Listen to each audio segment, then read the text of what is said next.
Il n'y a pas de communion avec Dieu, pas de parole à entendre, pas de rencontre possible, si ce n'est en Christ. Ce serait une place de mort et de destruction pour l'homme naturel. De là, les terribles avertissements qui étaient donnés aux prêtres, de peur qu'ils n'entrent dans ce lieu sans l'équipement approprié.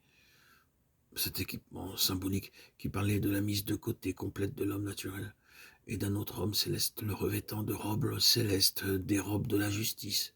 Ce n'est que revêtu de cette manière qu'il pouvait entrer dans ce lieu saint, car c'était de peur qu'il ne meure. Si nous voulons savoir exactement comment cela s'accomplit, nous passerons au Nouveau Testament pour nous arrêter sur l'histoire du voyage de Saül de Tars à Damas. Il dit lui-même « Je vis, ô roi, en plein midi, une lumière venant du ciel, plus éclatante que celle du soleil. Et j'entendis une voix qui me disait « Saül, Saül, pourquoi me persécutes-tu » Comme nous étions tous tombés à terre, acte 26, 13, 14, nous nous souvenons ensuite comment il se relèvera et comment ses compagnons de voyage le conduisirent dans la ville, parce qu'il ne voyait plus. Par la grâce de Dieu, il ne fut privé de la vue que pour 3 jours et 3 nuits. Dieu chargea Ananias d'aller voir cet homme aveugle et de lui dire « Jésus qui t'est apparu sur le chemin par lequel tu venais m'a envoyé afin que tu recouvres la vue. » Acte 9, 10, 18. Saül aurait pu être aveugle jusqu'à la fin de sa vie. C'est l'effet que produit sur un homme naturel une rencontre avec la gloire de Dieu, en la personne de Jésus-Christ. C'est la destruction, il n'y a point de place pour l'homme naturel en la présence de cette lumière. Ce serait la mort. Mais nous trouvons ces mots dans Jean 8, 12, la lumière de la vie, en opposition aux ténèbres de la mort. Oui, en Jésus-Christ, l'homme naturel est considéré comme mis entièrement de côté. Il n'y a point de place pour lui en Jésus-Christ. Cela signifie que l'homme naturel ne peut pas entrer dans la lumière. Il ne peut pas entrer dans le grand dessein de Dieu et se trouver dans cette maison remplie de sa gloire, dans cet instrument par lequel il manifestera cette gloire à son univers. L'homme naturel ne peut pas entrer là. Or, lorsque nous disons l'homme naturel, nous ne parlons pas simplement de l'homme perdu, c'est-à-dire de l'homme qui n'est jamais venu au Seigneur, Jésus. Nous parlons de l'homme que Dieu regarde comme étant mis entièrement de côté.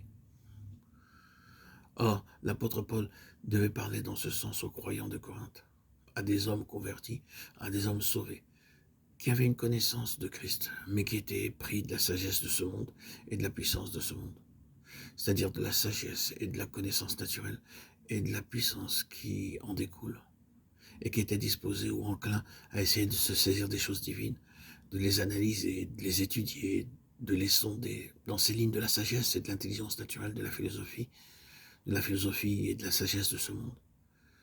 Ils amenaient ainsi l'homme naturel à s'imposer sur les choses divines, et l'apôtre leur écrit et leur dit en se servant de leur propre langage, or l'homme naturel, l'homme de l'âme, non pas l'homme non régénéré, ni l'homme qui n'a jamais rencontré le Seigneur Jésus sur la base de son œuvre expiatoire pour le salut, non pas cet homme-là, l'homme de l'âme, l'homme naturel n'accueille point les choses qui sont de l'Esprit de Dieu, et il ne peut les comprendre. 1 Corinthiens 2, 14.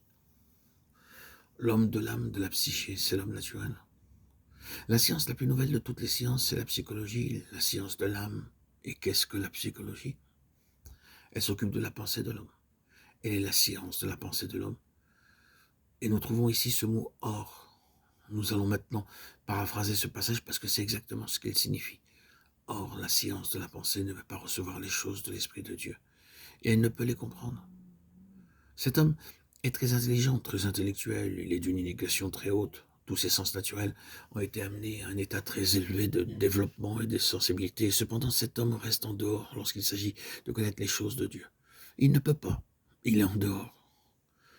Pour que nous ayons la première lueur de la connaissance de Dieu, il faut qu'un miracle ait été accompli, par lequel les yeux aveugles, qui n'avaient jamais vu, reçoivent la vue, et par lequel la lumière vient comme un éclair de révélation, de sorte que l'on puisse dire « Tu es heureux », car ce n'est pas la chair et le sang qui t'ont révélé cela, mais mon Père qui est dans les cieux.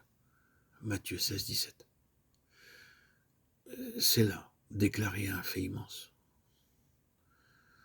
Toute lueur de lumière réelle dans la direction de ce rayonnement suprême. La révélation de la gloire de Dieu en nous et par nous. Tout rayon de cette gloire ne se trouve qu'en Jésus-Christ et ne peut être à nous qu'en lui, sur la base où l'homme naturel a été mis entièrement dehors, mis de côté, où un homme nouveau vit en nous, avec un ensemble nouveau de facultés spirituelles. Si bien qu'à Nicodème, le fruit, le meilleur de l'école religieuse de son temps et de son monde, doit entendre ce verdict. Si un homme ne naît de nouveau d'en haut, il ne peut voir. Il ne peut voir. Or, cela nous conduit à cette vérité.